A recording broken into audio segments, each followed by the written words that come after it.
Dinner diplomacy पर केंद्रीय मंत्री राव इंद्रजीत सिंह ने तोड़ी चुप्पी। कहा बेटी ने चंडीगढ़ में घर बनाया जहां अपनों को बुलाया। बोले मुझे सब पता किसने बेवजह मुद्दा बनाया। प्रदेश अध्यक्ष मोहन लाल बड़ोली का बड़ा बयान। राष्ट्रीय अध्यक्ष के चुनाव के बाद होगा प्रदेश अध्यक्ष का चुनाव। 6 जुलाई को होगा जिला संगठनों का ऐलान। शहरी स्थानीय निकायों के राष्ट्रीय सम्मेलन का आज आखिरी दिन। राज्यपाल बंडारू दत्तात्रेय समेत केंद्रीय मंत्री मनोहर लाल शिरकत करेंगे। सोनीपत में दर्दनाक सड़क हादसा। नेशनल हाईवे पर ट्रक से टकराकर स्कॉर्पियो में लगी आग। 3 घरों के बुझे चिराग। हरियाणा में मंत्री की पायलट गाड़ी ट्रक से टकराई। एसआई समेत 3 पुलिस कर्मचारी घायल। हिसार नेशनल हाईवे पर देर रात हुआ हादसा।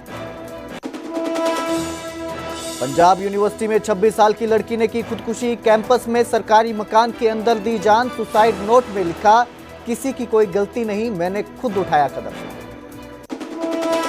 कैथल में धर्म के नाम पर कब्जे का मामला। शौचालय की जगह पर बनाया मंदिर। प्रशासन ने जगह को किया सील। हरियाणा में हिसार की सिमरन ने जी अपनी जिंदगी।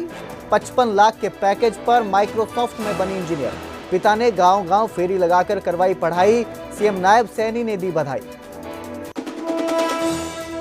आज से पिंजौर में शुरू होगा 3 दिवसीय मैंगो मेला। मुख्यमंत्री नायब सिंह सैनी करेंगे उद्घाटन। 3 दिन के मेले में दिखेंगी आम की 500 से ज्यादा वैरायटी।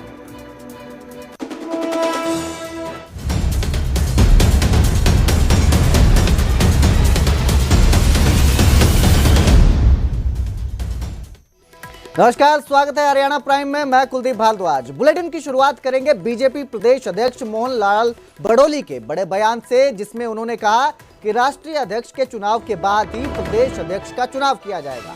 6 जुलाई को जिला संगठनों का ऐलान किया गया है। उनका संगठनों का ऐलान हुआ तो मोहन लाल बड़ोली ने यह बड़ा बयान दिया है। उन्होंने कहा है कि राष्ट्रीय अध्यक्षों के चुनाव के बाद ही प्रदेश अध्यक्ष का चुनाव होगा।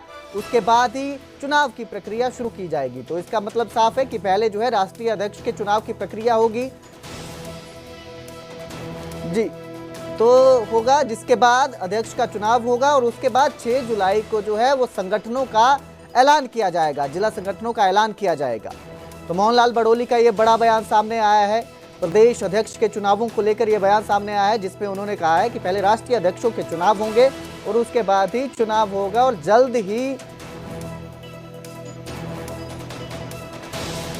जल्द ही जो जेपी नड्डा है वो भी हरियाणा आने वाले हैं, जिसके बाद बीजेपी के जो भी ऑफिसेज हैं, दफ्तर हैं, उनका उद्घाटन किया जाएगा। तो 6 जुलाई को जिला संगठनों का ऐलान किया जाएगा। राष्ट्रीय अध्यक्ष के चुनावों के बाद ही प्रदेश अध्यक्ष का चुनाव होगा। बड़ा बयान ये सामने आया है, बीजेपी प्रदेश अध्यक्ष का बयान है। उन्होंने बताया है कि राष्ट्रीय अध्यक्ष के चुनाव के बाद ही जो प्रदेश अध्यक्ष है उनका चुनाव होगा। तो वहीं डिनर डिप्लोमेसी पर अब राव इंद्रजीत सिंह ने सवाल खड़े किए हैं और सफाई दी। उन्होंने कहा कि डिनर को क्यों मुद्दा बनाया जा रहा है। विरोधियों पर केंद्रीय राज्य मंत्री ने निशाना साधा और कहा कि षड्यंत्र करने वाले जितने भी हैं वो वाकिफ है। उन्होंने बताया कि बेटी आलती राव ने नए घर में शिफ्ट किया था, इसीलिए उन्होंने इलाके के लोग, क्षेत्र के लोग जो हैं वो डिनर पर बुलाए थे। इसे मुद्दा बनाकर क्यों उछाला जा रहा है, इन सब के पीछे कौन है, सभी वाकिफ है। केंद्रीय राज्य मंत्री राव इंद्रजीत सिंह की डिनर डिप्लोमेसी पर खूब बयानबाजी हुई। डिनर डिप्लोमेसी पर बीजेपी नेताओं से सवाल किए गए।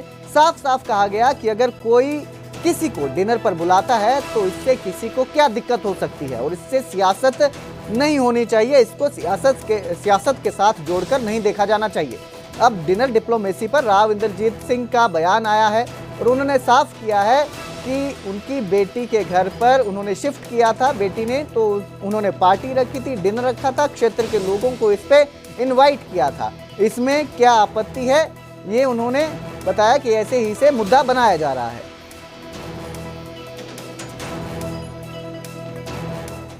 दिल्ली का ये असर हरियाणा के अंदर नहीं पहुंच रहा, ये मैं समझ नहीं रहा।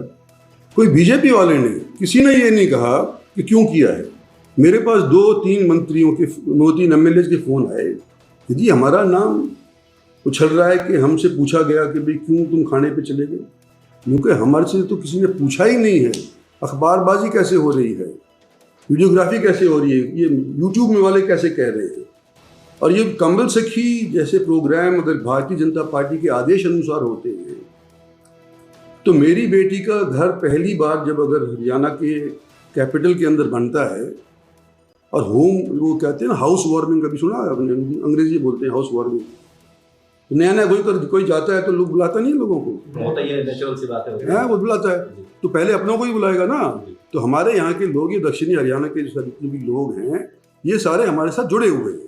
इनके एमएलए हमारे साथ जुड़े हुए, इनके जनसभा वाले हमारे साथ, जनता वाले समाज जुड़े, तो उनको एमएलए को बुलाया कि मेरी बेटी का अब यहाँ पे घर हो गया है, अगर तुमने एमएलए हॉस्टल में नहीं खाना हो, कोई दिक्कत हो, तुम यहाँ पर आकर के खा लिया करो, पानी पी लिया करो, हुक्का पी लिया करो, ये घर है तुम्हारा, इस तौर के ऊपर बुलाए वो।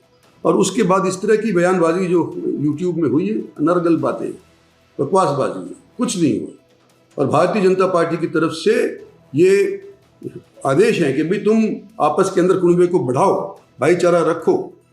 और हम तो ये चाहते हैं, मैं तो पहले से करता आया हूँ, ये दिल्ली में भी करता आया हूँ, और अब मेरी बेटी को घर मिल गया तो वहाँ पर भी करने लग जाऊँ। मैं यहाँ भी करता हूँ, अगर यहाँ पे करता हूँ तो यहाँ बुला लेता हूँ लोगों को, दिल्ली होता हूँ तो दिल्ली बुला लेता हूँ। और मेरे मिलने का एक दिन फिक्स है, पिछले जब से मैं बनाऊँ 4 में बना था कांग्रेस की तरफ से, 4 से लेकर के आज तक सोमवार का दिन मेरा फिक्स्ड है। कोई मेरे को मिलने आना चाहता हो तो सोमवार के दिन यहाँ होता हूँ तो यहाँ मिलेगा, अगर दिल्ली होऊंगा तो दिल्ली मिलेगा, अगर मैं यहाँ पर नहीं हूँ तो फिर मिलने का वो पूछ लेते हैं कि है नहीं यहाँ। अगर 4 आदमी बैठकर खाना खा लेते हैं तो उसका कोई मतलब नहीं निकालना चाहिए। उन्होंने बैठ के अपना खाना खाया, अगर वो मुझे भी बुलाते तो मैं भी चला जाता। इसमें क्या बात है? एक क्षेत्र विशेष के लोगों को नहीं तो अपने क्षेत्र के लोगों के साथ बैठकर कोई भोजन करना कहीं मनाही नहीं है, उसका कोई राजनीतिक अर्थ नहीं निकालना चाहिए किसी भी प्रकार से। कांग्रेस के एमएलए भी उसमें शामिल थे। हाँ, तो अब कोई भोजन होता है, कोई फंक्शन होता है तो दूसरे लोग भी आ ही जाते हैं।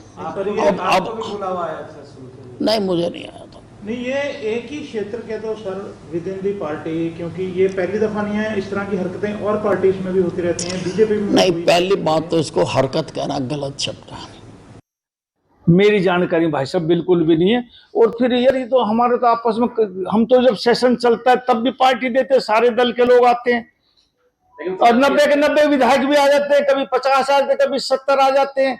और केंद्रीय मंत्री हमारे मेंबर पार्लियामेंट हैं और उनकी बेटी मिनिस्टर है, तो मैं भी दे दूंगा, मेरी भी आज और का वो। तो ये कोई राजनीतिक मुद्दा क्या है? राजनीतिक गलियारों में तरह तरह की चर्चाएं हो रही है इस डिनर को लेकर। रेवाड़ी का मैसेज दिया गया है क्योंकि एक रैली हुई रेवाड़ी में, उसके बाद ये डिनर पार्टी, ये तो सब अखबार वाले टीवी वाले लगाते रहते, मेरे हिसाब से कोई राजनीतिक मुद्दा ही है नहीं। सर मेयर को भी होता है ना भाई, नहीं आया। हाँ, नहीं आया। तो उधर सोनीपत NH44 पर ट्रक से स्कॉर्पियो टकरा गई। स्कॉर्पियो के टक्कर के बाद इसमें भीषण आग लग गई। हादसे में 3 युवकों की दर्दनाक मौत हो गई।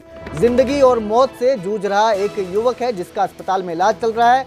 मृतकों में बागपत के सिलसली और बिनौली के युवक शामिल हैं। देर रात सेक्टर 7 के फ्लाईओवर पर यह हादसा हुआ। ये युवक जो है खाना खाकर लौट रहे थे, उसी वक्त इनकी गाड़ी की ट्रक से टक्कर हो गई। आपको बता दें कि मुरथल में पराठे खाने ये चारों दोस्त आए थे, जिसके बाद जो है ये हादसे का शिकार हुए, जिसमें 3 की मौत हो गई, जबकि चौथा जो दोस्त है वो जिंदगी और मौत से जूझ रहा है। अस्पताल में उसका इलाज चल रहा है। फिलहाल पुलिस ने पूरे मामले की जांच शुरू कर दी है। 4 लोग थे जो खाना खाने के लिए यहाँ मुरथल ढाबे पर आए हुए थे। ये लोग 11 बजे के करीब कल रात खाना खाकर वापस जा रहे थे, तो रास्ते में इनकी गाड़ी का एक्सीडेंट हो गया, जिसमें से 3 लड़के गुजर गए और एक लड़का जो विशाल पुत्र जजवेंद्र है वो गंभीर रूप से घायल है, वो हॉस्पिटलाइज है। कौन सी गाड़ी थी सर? ये स्कॉर्पियो N गाड़ी थी। और मौत किस किस की हुई थी? ये प्रिंस पुत्र रविंदर निवासी बिनौली जनपद बागपत, और आदित्य पुत्र जितेंद्र निवासी बिनौली, और तीसरा लड़का है सचिन पुत्र लोकेंद्र, ये निवासी सिरसली जिला बागपत। क्या करते थे सर? ये बच्चे अपनी अपनी दुकानें चलाते थे, एक बच्चा पढ़ रहा था। तो वहीं हांसी में पुलिस की PCR गाड़ी हादसे का शिकार हो गई। हिसार दिल्ली हाईवे पर PCR और ट्रक की टक्कर हुई। गड़ी बस स्टैंड के पास यह हादसा हुआ है। आपको बता दें कि इस हादसे में 3 पुलिसकर्मी घायल हुए हैं। मंत्री रणबीर गंगवा का काफिला छोड़कर ये पीसीआर लौट रही थी, 3 पुलिसकर्मी घायल हुए। और अब इस वक्त की बड़ी खबर आपको दे रहे हैं। गुरुग्राम, सोनीपत, फरीदाबाद में भी ईंधन नहीं मिलेगा। 10 से 15 साल पुराने वाहन बैन होंगे और इनको तेल नहीं मिलेगा। यानी आप पेट्रोल पंप पर जाते हैं तो 10 से 15 साल पुराने वाहनों को डीजल नहीं मिलेगा। ये बड़ी खबर आपको दे रहे हैं इस वक्त की। 15 साल से पुराने पेट्रोल वाहनों को भी डीजल नहीं मिलेगा, पेट्रोल नहीं मिलेगा। पुरानी गाड़ियां सड़क पर दिखी तो कार्रवाई की जाएगी। आरटीओ विभाग ने लगभग 5 लाख वाहनों को चिन्हित किया है। 1 नवंबर से आदेश लागू होगा। तो आपको बता दें, बड़ी खबर इस वक्त की जो आ रही है, अब दिल्ली के बाद हरियाणा में भी पुराने वाहन बैन हो जाएंगे। यानी कि अब जो है इन्हें तेल नहीं दिया जाएगा। पेट्रोल पंप पर अगर आप अपने पुराने वाहन लेकर जाते हैं तो 10 साल पुरानी डीजल गाड़ी और 15 साल पुरानी पेट्रोल गाड़ी को तेल नहीं मिलेगा, पेट्रोल नहीं दिया जाएगा, डीजल नहीं दिया जाएगा। आरटीओ विभाग ने लगभग 5 लाख वाहनों को चिन्हित किया है। 1 नवंबर से यह आदेश लागू होगा। Commission for air quality new Delhi की तरफ से यह आदेश जारी किया गया है। इस खबर पर ज्यादा जानकारी के लिए मेरे सहयोगी अनिल राठी मेरे साथ जुड़े हैं। अनिल, ये जो खबर आ रही है दिल्ली के बाद अब हरियाणा में भी जो पेट्रोल और डीजल वाहन है, पुराने वाहन है 10 से 15 साल, इनको तेल नहीं मिलेगा। इस मामले में क्या अपडेट और क्या असर इसका देखने को मिल सकता है? बिल्कुल, देखिए कुलदीप, बता दें कि पूरे दिल्ली के बाद दिल्ली में जो है वो 1 जुलाई से ये रूल जो है वो लागू हो चुका है। पूरे तरीके से 10 साल और 15 साल पुराने वाहन जो है पूरे तरीके से बंद हैं। लेकिन 1 नवंबर से दिल्ली एनसीआर के लगते हुए सोनीपत की बात करी जाए, चाहे गुरुग्राम की बात करी जाए, चाहे फरीदाबाद की बात करी जाए, तीनों जिलों में जो है वो पूरे तरीके से वाहनों पर जो है वो रोक लगने जा रही है। चाहे फिर वो सरकारी वाहन हो, चाहे फिर वो गैर सरकारी वाहन हो।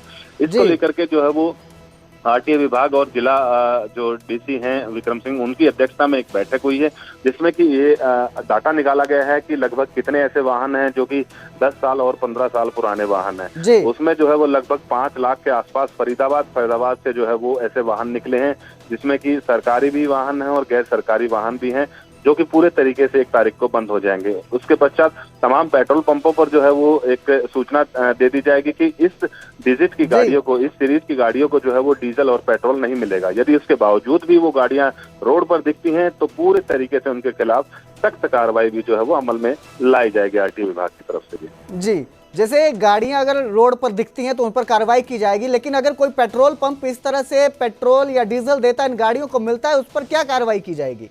इसको लेकर भी कोई आदेश जारी हुए हैं? जी बिल्कुल कुलदीप जी, देखिए उसी चीज को लेकर के जो है वो मीटिंग की गई है। अब ये तमाम जो लिस्ट है, वो डाटा जो है वो उन पेट्रोल पंपों के पास पहुंच जाएगा कि इस सीरीज की गाड़ी जो कि इतने साल पुरानी गाड़ी है, उनको जो है वो ना तो पेट्रोल दिया जाएगा, ना ही डीजल दिया जाएगा। यदि उस आदेशों की अवहेलना, जिला उपायुक्त के आदेशों की अवहेलना जो है वो जिला पेट्रोल पंपों की तरफ से जो है वो की जाती है, तो उसके खिलाफ भी जो है वो सख्त कार्रवाई की जाएगी। उसके खिलाफ भी जो स्थानीय पुलिस है उसको जो है वो दिशा निर्देश दिए गए हैं। यानी कह सकते हैं कि एक बड़ा रोड मैप जो है वो तैयार किया जा रहा है जिला प्रशासन की तरफ से, पुलिस प्रशासन की तरफ से और आरटीओ विभाग की तरफ से, ताकि जिस भी तरीके से जो ये ऑर्डर पारित हुए हैं दिल्ली एनसीआर के लेकर के, तो ये पूरे तरीके से इनका अमेंडमेंट किया जाए, इनको पूरे तरीके से धरातल पर लागू किया जाए। जी, बहुत बहुत शुक्रिया इस तमाम जानकारी के लिए अनिल।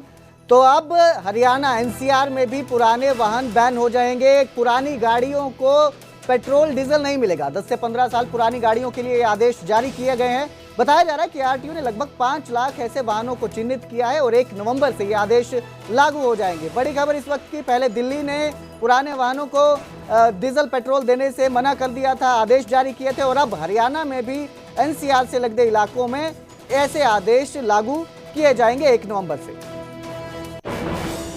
तो उसमें एक सीरीज हमने जारी की है, जिनको 1 नवंबर में, चाहे वो आरटीओ अथॉरिटी हो, एसडीएम फरीदाबाद हो, एसडीएम बल्लभगढ़ हो, तो इन तीनों अथॉरिटी की जिन जिन गाड़ियों में पेट्रोल और डीजल को टाइम हो जाएगा, तो सीरीज जारी की गई है, ताकि लोगों को ये भी पता लग जाए, लोग अवेयर भी इसमें हो कि अब जल्दी जल्दी इसके अंदर जो है अपनी एनओसी वाले नॉन एनकर एरिया के अंदर या स्क्रैप करवा लें, क्योंकि अभी भी टाइम है, अभी 3-4 महीने इसके लिए अभी भी है।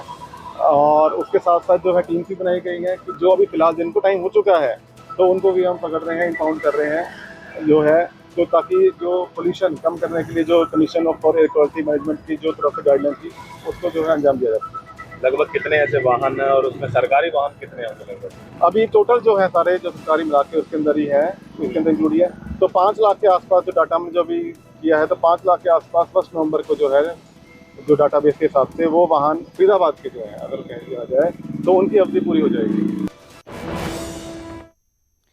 तो उधर यमुनानगर लघु सचिवालय में बवाल देखने को मिला। प्रदर्शनकारी और पुलिस कर्मियों के बीच बहसबाजी हो गई।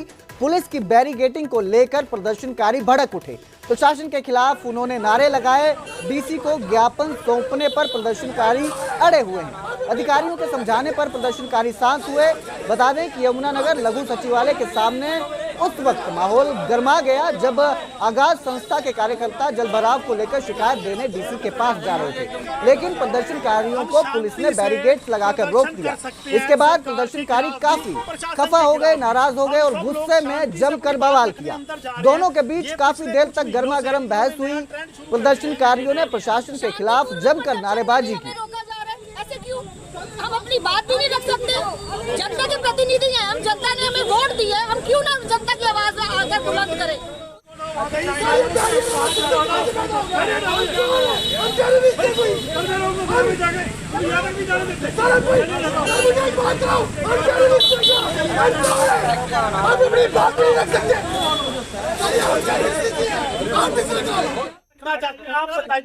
संविधान में हमें ये अधिकार है, हम शांति से प्रदर्शन कर सकते हैं, सरकार के खिलाफ भी, प्रशासन के खिलाफ भी। हम सब लोग शांति से अपनी बात रखने अंदर जा रहे हैं।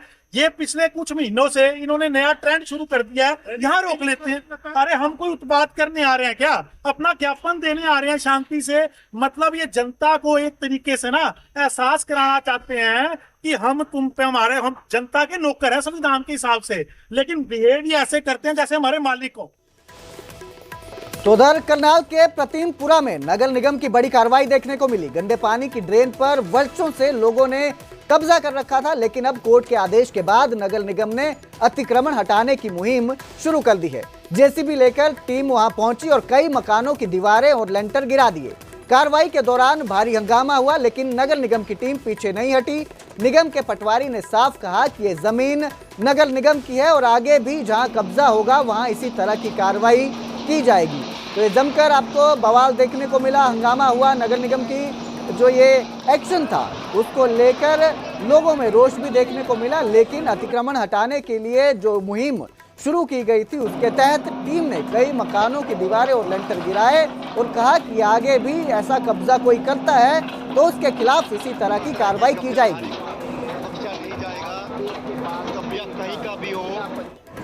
ये कब्जा किया हुआ लोगों ने नगर निगम की जमीन है, उस पर कार्रवाई हो रही है। कितने मकानों को तोड़ा गया है? अभी तो 3-4 मकान तोड़े हैं, 10-12 मकान है और आगे तो आगे भी कार्रवाई जारी रहेगी। ये किसकी जगह है? ये नगर निगम की ट्रेन पर कब्जा किया? ट्रेन पर कब्जा नगर निगम की जमीन है। तो पीले पंजे ने कार्रवाई की है। उधर कैथल में सार्वजनिक शौचालय की जगह पर एक व्यक्ति की ओर से मंदिर बनाए जाने का मामला सामने आया। नगर परिषद की टीम ने ड्यूटी मजिस्ट्रेट और भारी पुलिस बल के साथ पहुंचकर कथित मंदिर को सील कर दिया। बताया गया कि यह जगह करीब 1 दशक पहले शौचालय के लिए चिन्हित की गई थी, लेकिन व्यक्ति ने अवैध कब्जा कर यहां पर मंदिर बना लिया। यही नहीं, यहां पर कुछ प्राइवेट व्हीकल भी थे जो पार्क किए हुए थे। कब्जाधारी ने मंदिर के दस्तावेज न होने का दावा किया, लेकिन मौके पर कुछ भी नहीं दिखा सका। नगर निगम की टीम जब यहां पहुंची तो परिषद ने साफ कर दिया कि ये जमीन सरकारी है और इस तरह जो अवैध अतिक्रमण किया जा रहा है मंदिर के नाम पर, जो इससे पर कब्जा किया गया था इस जगह पर, ऐसे सभी अतिक्रमणों पर अभियान जारी रहेगा और सरकार ने इसे, प्रशासन ने इसे सील कर दिया है। ये टॉयलेट बनाया गया था नगर परिषद की तरफ से, इस पर इन्होंने कब्जा कर लिया था। वो आज हमने कब्जा छुड़वा लिया और इस पे सीलिंग की कार्रवाई की जा रही है। हमने प्रॉपर्टी अपने कब्जे में ले ली है। तो कितने टाइम से कब्जा किया हुआ था नगर परिषद ने? जी 10-12 साल से इन्होंने किया हुआ था। इसमें पहले भी इन्होंने यहाँ बीच में भी एक झंडा लगा के इसको धार्मिक रंग में डाल के कब्जा करने की कोशिश करी। हमने वो भी कब्जा बीच में छुड़वाया था पहले 6-8 महीने पहले। यही चेतावनी है, पहले ही अपना कब्जा ना ही करें और जिन्होंने किया वो पहले अपने स्तर पे उसको छोड़ने की वो मौके पे जो कब्जा किया गया था, लोग मिले थे, वो वीडियो बना रहे थे और इसको धार्मिक रंग देने की कोशिश करी जा रही थी। शौचालय ऐसा कुछ नहीं, यहाँ शौचालय है और शौचालय में तो वैसे भी मंदिर नहीं बनाना चाहिए। तो इसमें क्या कुछ सामान निकलवाया गया जी? इसमें से इनकी गाड़ी और स्कूटर को बाहर कर दिया है और सामान इनका अंदर है। अभी हम ताला लगा के कब्जा करने की मंशा से क्या सर? हाँ, कब्जा करने की मंशा से ही बनाया गया है और मेरे को इसका ज़्यादा ज्ञान नहीं है क्योंकि मैं ड्यूटी मजिस्ट्रेट हूँ। नगर परिषद ने अपने अंडर ले लिया? नगर परिषद ने अपने अंडर ले लिया और अपना ताला लगा लिया। तो वहीं यमुनानगर के घाट क्षेत्र में बोली नदी पर पुल न होने से 30 गांव के लोग भारी मुश्किल में हैं। स्कूली बच्चों को रोजाना जान जोखिम में डालकर नदी पार करनी पड़ती है। गांव के मिडिल स्कूल में 2 ही शिक्षक हैं, जिससे बच्चों को दूसरे गांव जाना पड़ता है। नदी पर पुल नहीं होने से 1 किलोमीटर की दूरी भी 10 किलोमीटर में बदल जाती है। चाहे बात रोजगार की हो या शमशान घाट की, बारिश के मौसम में हालात और गंभीर हो जाते हैं। ग्रामीणों ने सरकार से पुल बनाने की गुहार लगाई है ताकि उनके बच्चों को इस तरह से नदी पार कर शिक्षा ग्रहण करने के लिए ना जाना पड़े और ये जो उनकी मुसीबत है इससे उन्हें राहत मिले। से विनती करूंगा कि हमारे जो स्कूल है राजपुर में, उसमें 2 मास्टर हैं और बच्चे जो है 100 से बाहर हैं और बच्चे न पढ़ने की वजह से हमें बाहर भेजने पड़ रहे हैं जी। तो सरकार जल्द से जल्द जो है मास्टरों का भी इंतजाम करे और हमारे बच्चे जो है जब नदी में पानी आता है तो बहुत परेशान होते हैं। अभी नदी पार जाते हैं पढ़ने के लिए तो उनको जो है पैदल भी निकालना पड़ता है और कई मरतबा तो 5 दिन तो घर भी रहना। ये लंबा पंचकुले से लेकर रास्ता त्रिसर तक का रास्ता लंबा। तो कितने आवे जावे कितनी आए यहाँ मान ले जो पब्लिक आने जाने वाली और कितने एरिया में यहाँ पर पुलियाँ है? तकरीबन 10 किलोमीटर का एरिया पुलियाँ है जी। जब आपने इधर से नहीं अपने खेत में जाना पड़ा तो कितनी मुश्किल का सामना करना पड़ता है जब बरसात आ जाए? बरसात घास फूस सारा इधर ही है। यमुनानगर नेशनल पार्क क्लेसर में जंगल सफारी बंद कर दी गई है। मानसून के चलते 3 महीने अब जंगल सफारी बंद रहेगी। 30 सितंबर तक जो है जंगल सफारी बंद की गई है, यानी कि पर्यटक नहीं जा पाएंगे और जानवरों का दीदार नहीं कर पाएंगे। दुबई की तर्ज पर नेशनल पार्क क्लेसर में जंगल सफारी होती है। जंगल में अक्सर हाथी, हिरन, अजगर, लोमड़ी दिखाई देते हैं। नेशनल पार्क क्लेसर में चीते और तेंदुए भी विचरण करते हैं। 11,570 एकड़ में ये पूरा नेशनल पार्क फैला हुआ है। क्लेसर राष्ट्रीय पार्क में करीब 16 किलोमीटर का ट्रैक है और इसी के थ्रू जो है आपको जंगल सफारी की जाती है, लेकिन फिलहाल बारिश के मौसम को देखते हुए इसे बंद कर दिया गया है। 3 महीने तक अब जंगल सफारी बंद रहेगी। मानसून सीजन में क्लेसर नेशनल पार्क में जंगल सफारी बंद कर दी जाती है क्योंकि जंगल के जो जीपीएल रोड के जो रास्ते हैं वो बिल्कुल ख़राब हो जाते हैं, जो कि गाड़ी चलने योग्य नहीं रहते। इसलिए जुलाई, अगस्त और सितंबर 3 महीने जंगल सफारी बंद रहेगी और 1 अक्टूबर से दोबारा जंगल सफारी ओपन कर दी जाएगी। और अब बात उस बच्चे की जिसने YouTube और Instagram पर रील देखकर डांस सीखा और फिर डांसिंग स्टार बन गई। हम बात कुरुक्षेत्र की गीतांजलि की कर रहे हैं। पूरे नॉर्थ इंडिया के रियलिटी शो में किसमें कितना है दम की डांसिंग स्टार बन गई है। गीतांजलि ने नॉर्थ इंडिया के 7 राज्यों के हजारों बच्चों को पीछे छोड़कर जीत की ट्रॉफी को चूमा। गीतांजलि ने काफी संघर्ष के बाद अपना मुकाम हासिल किया। खराब आर्थिक हालात के बाद भी Geetanjali hip hop, Korean, Kathak, classical और बॉलीवुड डांस सीखा।